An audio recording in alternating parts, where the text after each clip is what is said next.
Nah, oleh karena itulah saya kira yang saya buat terutama adalah bagaimana Sumatera Selatan ini bersatu. Tantangan yang saya buat terutama adalah menyiapkan dan mengambil kesempatan untuk menjadi tuan rumah Pekan Olahraga Nasional. Benar. Dan harapan saya gubernur selanjutnya juga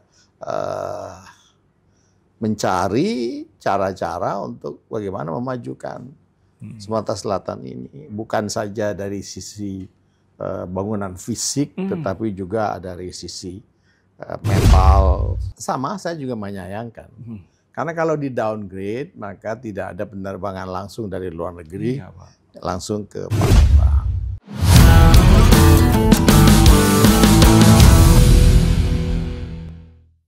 Assalamualaikum warahmatullahi wabarakatuh. Salam sejahtera untuk kita semua. Ketemu lagi dengan saya Surono di podcast Ruang Tamu Rumah Kebaikan. Alhamdulillah wa syukurillah.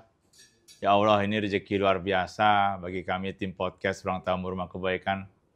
Tokoh masyarakat Sumsel, mantan gubernur Sumatera Selatan yang benar-benar banyak mengukir sejarah untuk Sumatera Selatan. Beliau di samping saya, kita sapa langsung Bapak Laksamana Muda Haji Purnawirawan Haji Rosian Arsyad. Assalamualaikum Bapak. Waalaikumsalam warahmatullahi wabarakatuh. Apa kabar Surono? Lama udah ketemu Pak. Lama ya? Ya Allah. Aku juga jarang ke Palembang sekarang. Jadi stay-nya di mana Pak sekarang? Stay-nya di Jakarta. Terus yang dikerjakan? Ada beberapa. Masih ada kegiatan selain ngomong cucu. Olahraga, ibadah ya. Saya juga masih jadi wakil presiden komisaris PT Polychem Indonesia. Masya Allah. Manufacture dan industri di bidang kimia. Dan ada juga LSM. Saya adalah co-chairman atau ketua dari Indonesia Institute for Maritime Studies. Kita mempelajari dan memberikan masukan kepada pemerintah tentang masalah-masalah berkaitan dengan hal kelautan dan maritim. Saya juga adalah Board of Trustees, boleh dikatakan Dewan Pembina ya, dari United in Diversity Forum. Ini dua ini adalah lembaga sosial masyarakat. Jadi sekarang saya di LSM, tapi juga di perusahaan. Itu menyita waktu tidak, Bapak? Enggak juga, karena sekarang kan semuanya bisa lewat online begitu kan. Jadi enggak terlalu banyak menyita waktu. Tapi hal itu dikerjakan Bapak karena kesenangan dalam hal mengerjakan itu.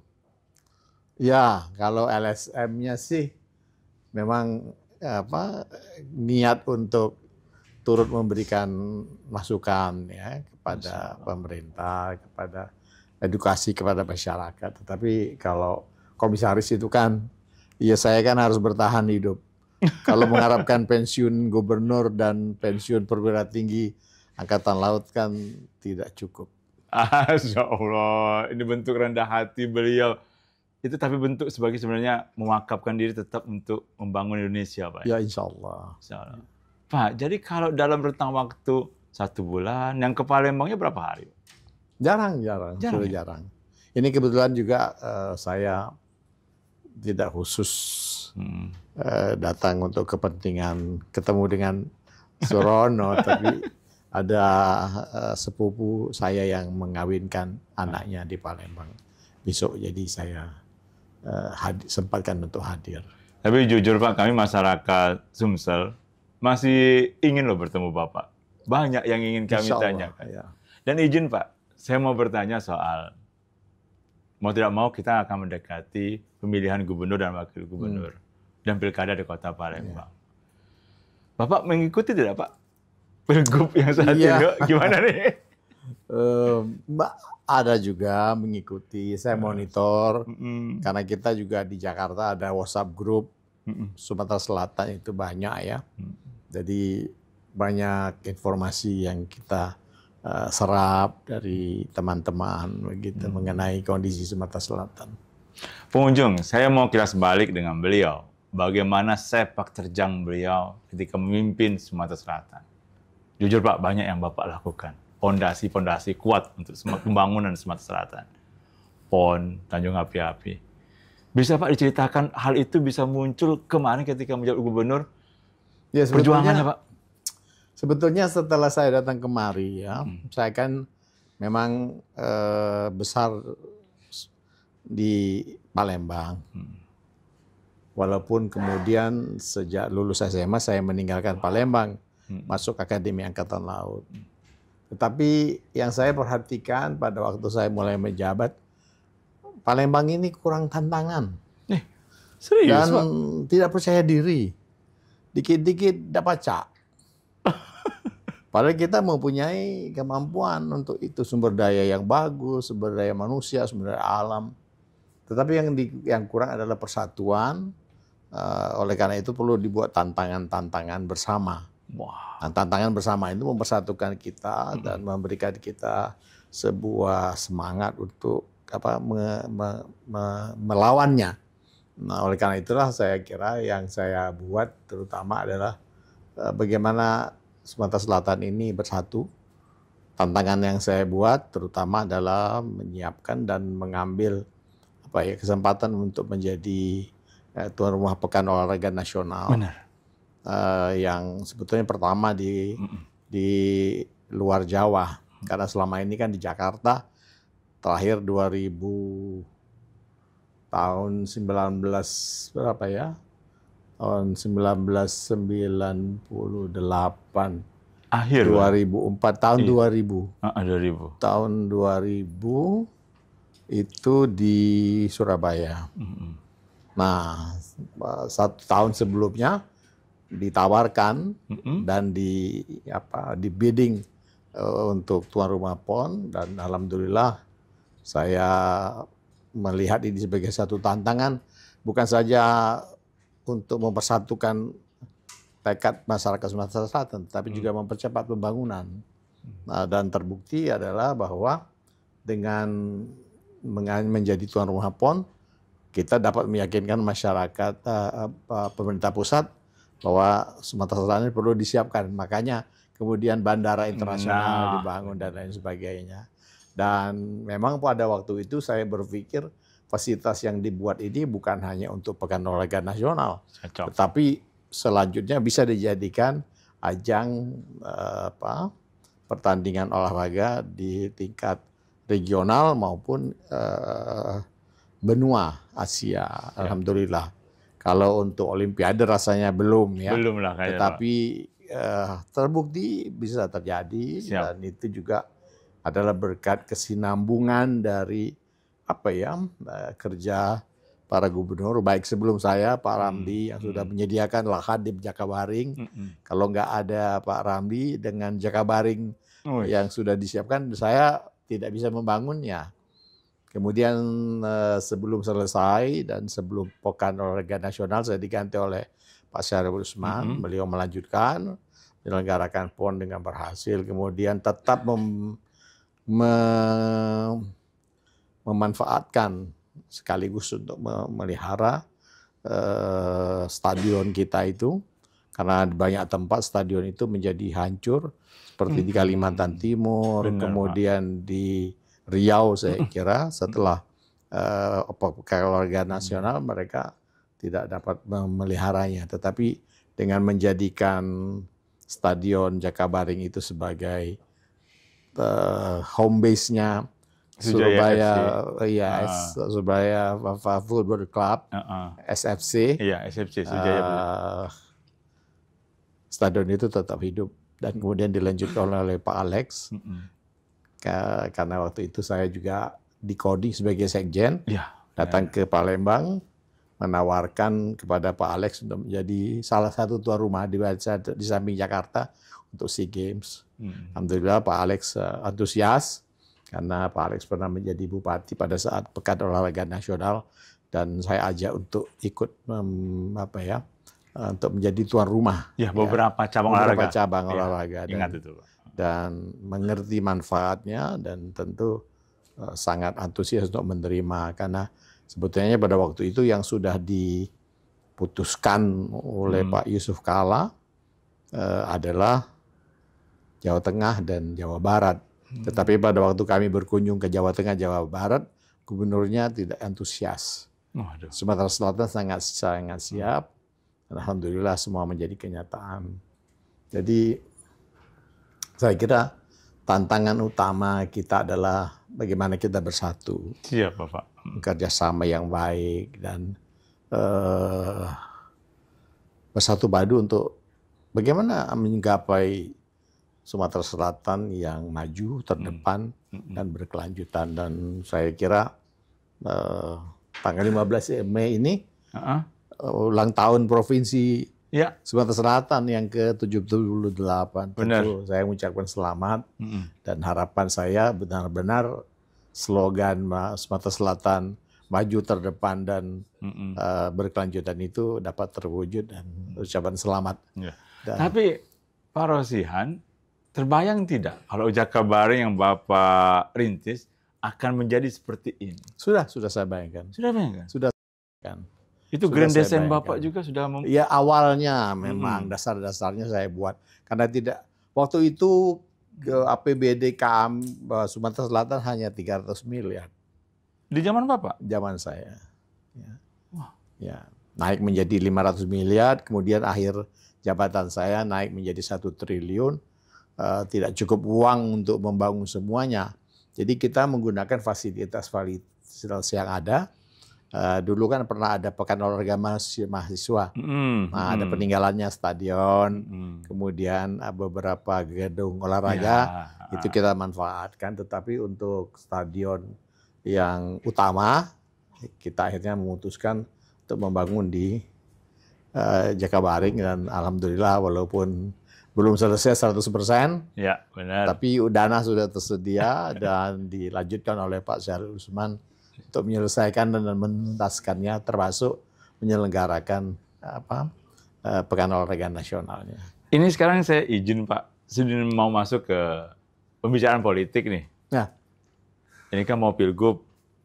Sosok gubernur seperti apa sih Pak yang dirasakan oleh seorang Pak Rosihan Arsad yang bagus akan memimpin Sumatera Selatan ke depan? iya, saya kira nomor 1 itu niatnya.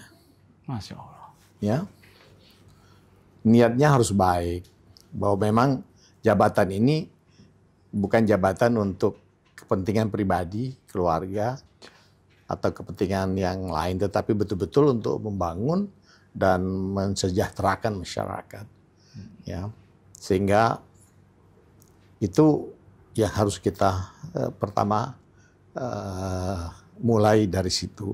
Yang kedua tentu kita harus melihat kapasitasnya. Ya. Oke. Dan itu semuanya baik niat maupun kapasitas itu tercermin dari track record atau rekam jejak dari calon-calon yang datang atau yang akan maju bertanding. Sekarang ini masih cair, saya kira masih dinamis, belum terlihat siapa saja. Yang saya amati Pak Mawardi, kemudian Pak Herman Deru, saya kira juga akan maju lagi. Yang lain juga saya tidak tahu bagaimana, dan tentu semuanya masih cair. Ya, tinggal nanti siapapun yang mencalonkan, entah 2 pasang, entah 3 pasang, atau mungkin 4 pasang, ya kita belum tahu. Silakan masyarakat menentukan dengan melihat jejak, rekam jejak dan keyakinan. Ya. Siap Bapak, benar. Bagaimana calon tersebut dapat membawa kemajuan bagi tadi yang saya katakan, Sumatera Selatan yang maju, terdepan, ya, dan berkelanjutan. Tapi izin Pak, Ya. calon-calon sudah nemui Bapak belum untuk konsultasi, minta saran? Biasa kan kalau sosok tokoh masyarakat, mantan gubernur pasti didatangi lah.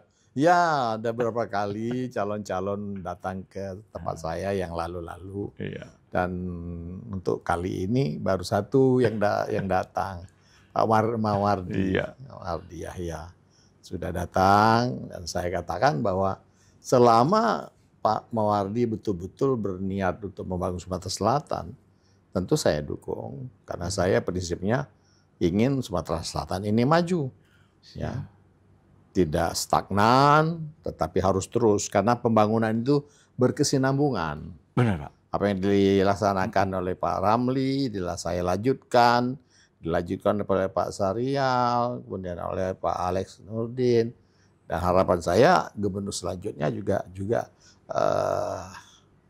mencari cara-cara untuk bagaimana memajukan Sumatera Selatan ini, bukan saja dari sisi bangunan fisik, tetapi juga dari sisi mental, ya. Seperti yang dikatakan revolusi mental, tetapi saya kira yang penting adalah bagaimana betul-betul mempunyai iman dan takwa, serta tentu penghasilan yang cukup, lapangan kerja, kesempatan berusaha yang baik, dan untuk itu tentu diperlukan seorang pemimpin yang bukan saja lingkup provinsi, tetapi juga mempunyai pemahaman mengenai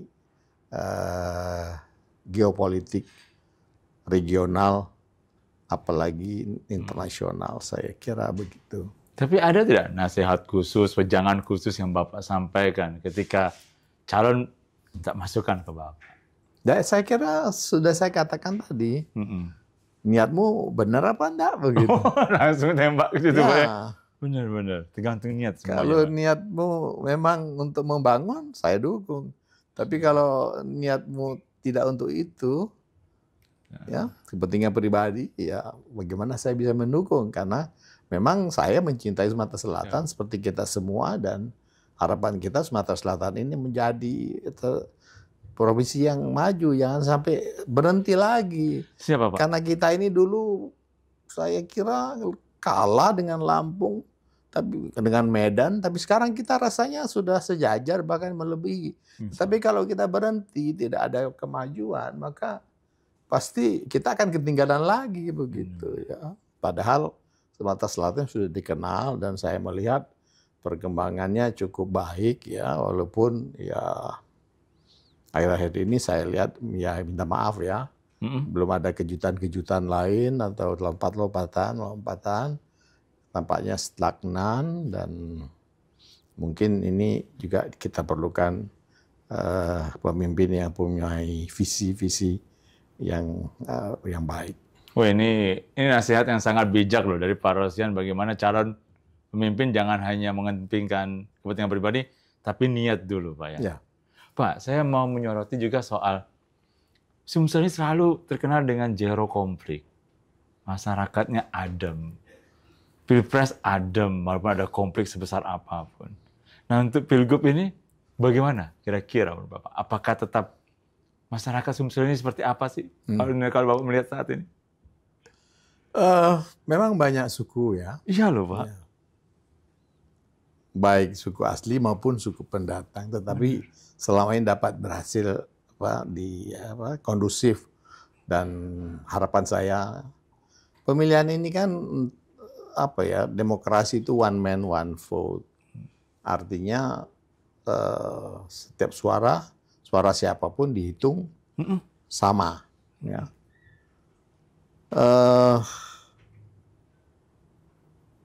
Pilihan ini bisa saja berbeda. Iya, Pak. Tetapi jangan sampai perbedaan pilihan itu membuat kita terkotak-kotak, terpisah, atau terpecah.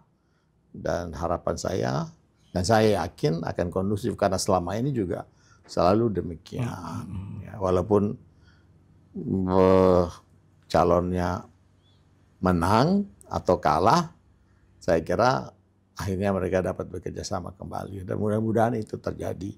Saya tidak mengharapkan ada perpecahan, dan pesan saya adalah ya pilu itu adalah pesta demokrasi.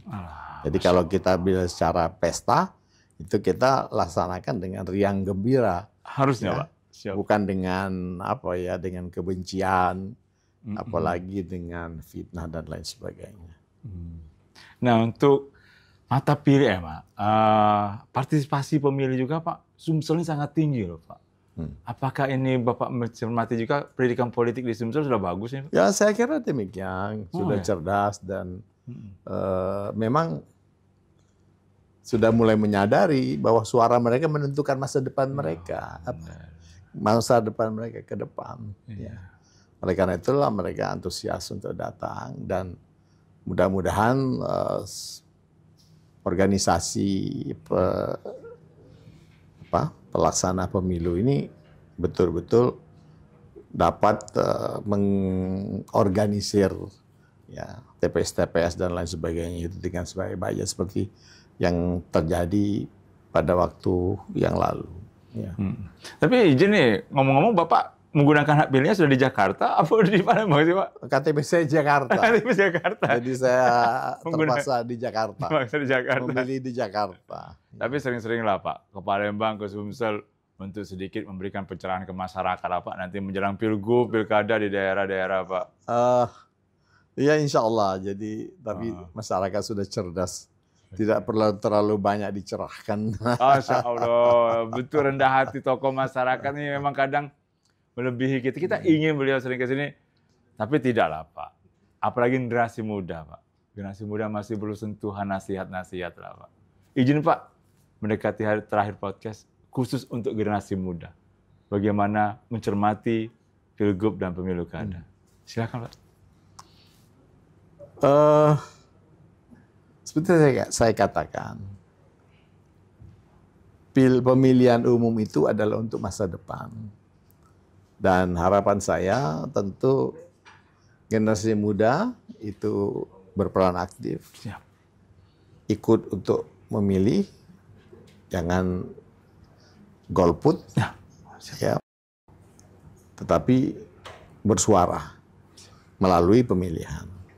Sebab kalau salah pilih, yang akan merasakan akibatnya mereka. Tapi kalau memilihnya, insya Allah tepat, begitu kan, masa depannya baik, dan tentu ini semuanya, negara ini tidak dibangun dalam satu hari. Siap Pak. Tapi dibangun selama dia berdiri. Dan memerlukan kerjasama dan kesinambungan. Ya. Oleh karena itulah masa depan ditentukan oleh anak muda, dan anak muda memerlukan masa depan yang baik. Oleh karena itulah harapan saya generasi muda betul-betul jangan segan untuk ikut dan mempelajari situasi politik, para calon. Kan bisa digali nih sekarang calon-calon ya? itu. Di Google aja kan keluar semua tuh. Benar-benar. Ya, apa saja yang sudah dilakukan dan lain sebagainya. Dan apa yang sudah dirasakan dan melihat kepada track record mereka. Oke. Pak, ini izin, ini titipan dari kawan-kawan media. Benar-benar satu hal yang sebenarnya cukup mengejutkan bagi kami masyarakat Sumsel.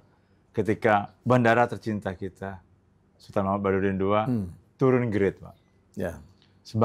Sebagai tokoh gubernur yang merintis, mohon izin Pak pandangannya Pak. Sama, saya juga menyayangkan. Karena kalau di downgrade, maka tidak ada penerbangan langsung dari luar negeri, langsung ke Palembang. Memang maksud pemerintah baik, ya. Artinya kalau tidak semua dijadikan pelabuhan udara internasional, maka akan menghidupkan penerbangan dalam negeri. Tetapi Palembang ini saya kira sudah mempunyai kapasitas yang cukup untuk menjadi bandara internasional. Karena fasilitasnya cukup, objek wisatanya banyak. Hanya memang mungkin akhir-akhir ini kurang pendatang, ya, pendatang dari luar negeri kurang dibandingkan yang ke luar negeri. Dan ini juga menjadi pertimbangan dari pemerintah pusat. Mengapa? Karena memang tidak diadakan event-event internasional di sini. Oh iya benar. Saya kira kalau kita mengadakan banyak event internasional, maka tentu akan ada datang. Salah satu contohnya adalah pada waktu SEA Games, ya, Asian Games, benar-benar ya. Bapak. Kemudian pertandingan bowling internasional, Islamic Solidarity solidarity games ya, Benar. itu semuanya membuat banyak pengunjung yang datang. Di samping itu tentu perlu atraksi wisata digiatkan, dikuatkan. Saya kira ini bisa diremedi atau diperbaiki di kemudian hari apabila kita bisa membuktikan bahwa banyak pengunjung dari luar yang mau datang ke Palembang. Ya, mudah-mudahan saja. Ini kira-kira butuh waktu berapa lama lah Pak untuk kembali lagi gitu? Saya tidak bisa memprediksi ya, karena memang sekarang ini juga dunia mulai mengalami resesi. Oh, iya. Itu juga satu persoalan yang ya, ada perang Ukraina, Israel, kemudian devaluasi segala macam. Amerika sendiri ekonominya dia diperkirakan akan merosot. Itu semuanya menjadi penyebab ya. Tetapi wisatawan pasti akan tetap datang ya.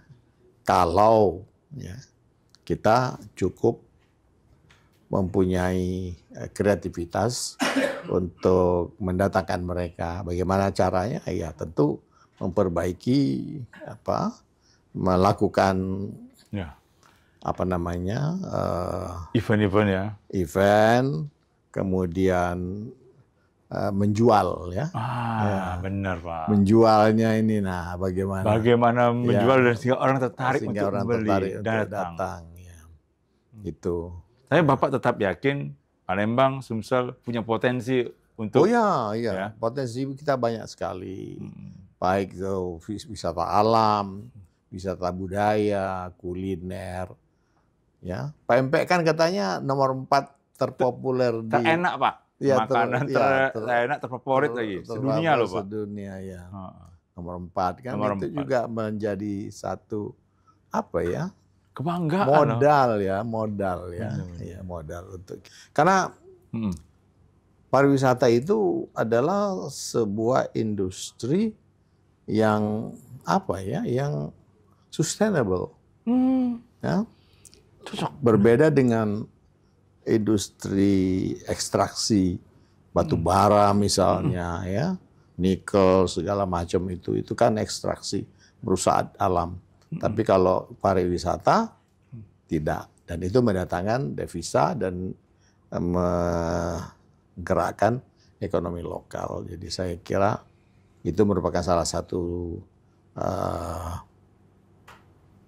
apa yang bisa dikatakan sebagai salah satu sektor unggulan. Ya, penggerak roda ekonomi juga. Roda ekonomi. Waduh. Ya. Ini pengunjung kalau ngobrol dengan tokoh masyarakat Sumsel ini tidak bisa sebentar nih, tapi nanti kita ngobrol lagi dengan beliau ketika ada kesempatan untuk datang ke Palembang. Insya Allah. Mohon izin Pak, sering-sering datang ke Palembang. Insya Allah. Bila perlu nanti bersama dengan para mahasiswa kita gelar seminar lagi Pak, dulu Pak. Boleh. Bapak jadi keynote speaker, berbicara soal bagaimana membangun Sumsel ke depan, membangkitkan semangat mahasiswa. Insya Allah. Karena kami sangat butuh pencerahan dari Bapak. Makasih. Terima kasih Pak. Makasih. Dan selalu sering ke Palembang. Ya. Baik masyarakat Sumsel, saya ingin mengutip pernyataan beliau.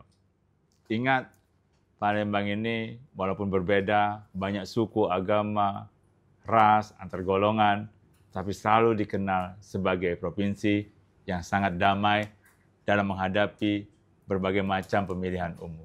Dan pastinya kita harus menjaga dan jangan sampai hal itu tercoreng. Dan pastinya amanah beliau, ayo kita sama-sama menjaga Sumatera Selatan demi Sumsel yang terus maju untuk pembangunan dan memberi kontribusi untuk Indonesia. Saya tutup. Wassalamualaikum warahmatullahi wabarakatuh. Waalaikumsalam. Terima kasih Bapak.